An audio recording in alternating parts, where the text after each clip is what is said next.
that he came from Southern Sudan and he brought some gifts.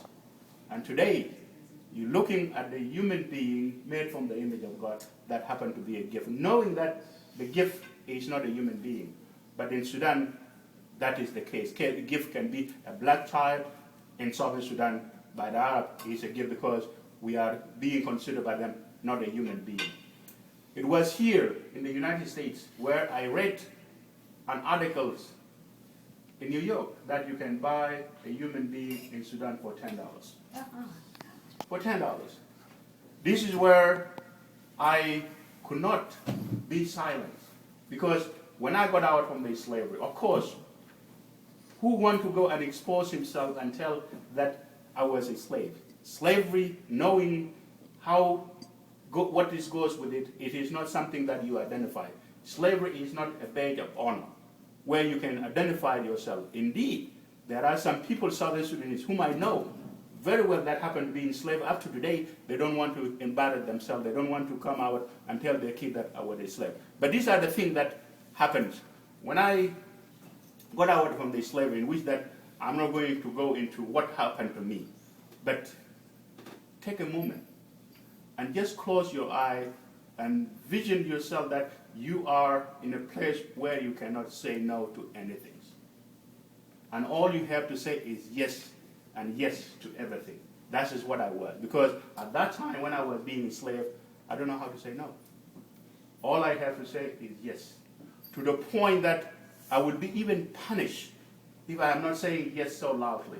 Somebody may say, I called you, but you didn't say yes so loudly. That's all will it take.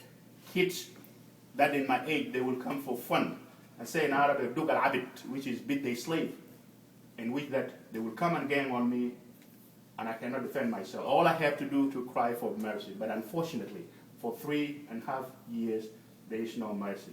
To the point that, as being mentioned by Sarah, in Sudan at that time, there is, in every country, there is in a currency of every nation, there is a picture of a human being. And here in our man, we have a president. In Sudan, Yatalina probably confirmed, I think the Hamsoshin, where they have somebody with no legs. When I'm being tortured and beaten, they will come and show me, and I was a child, 9 years old. Then they will force me to look at that currency. And then they will come explain to me that if I will think of trying to run away, I will not have any place to go. They will capture me, and all they have to do, cut my legs. And imagine that you're being tortured and being beaten. Now they're threatening you to cutting it. Of course, I assume that their threat is real. So I left everything in the hands or the mercy of Almighty God, assuming that one day or tomorrow will bring better than today. That is how even sometimes kids used to ask me in the schools, why you didn't run away? I can't run away because of the threat. I can't run away because of brutalization that I'm going through every day.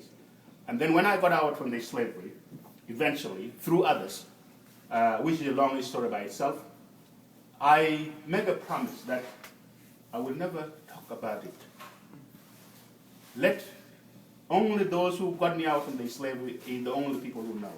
And my mom, and my dad, and my elder brothers. The rest, and then let me move on, live my life like any other person. And indeed, I went and then pursued the sport, as a swimming, and become a Sudanese swimming champion. Even though, by doing that, I faced so many tremendous difficulties to go there. I remember in Cairo, where there as a Sudanese swimming champions, where I was being cursed out by one of my colleagues, that how can a country being represented by slaves? Mm-hmm.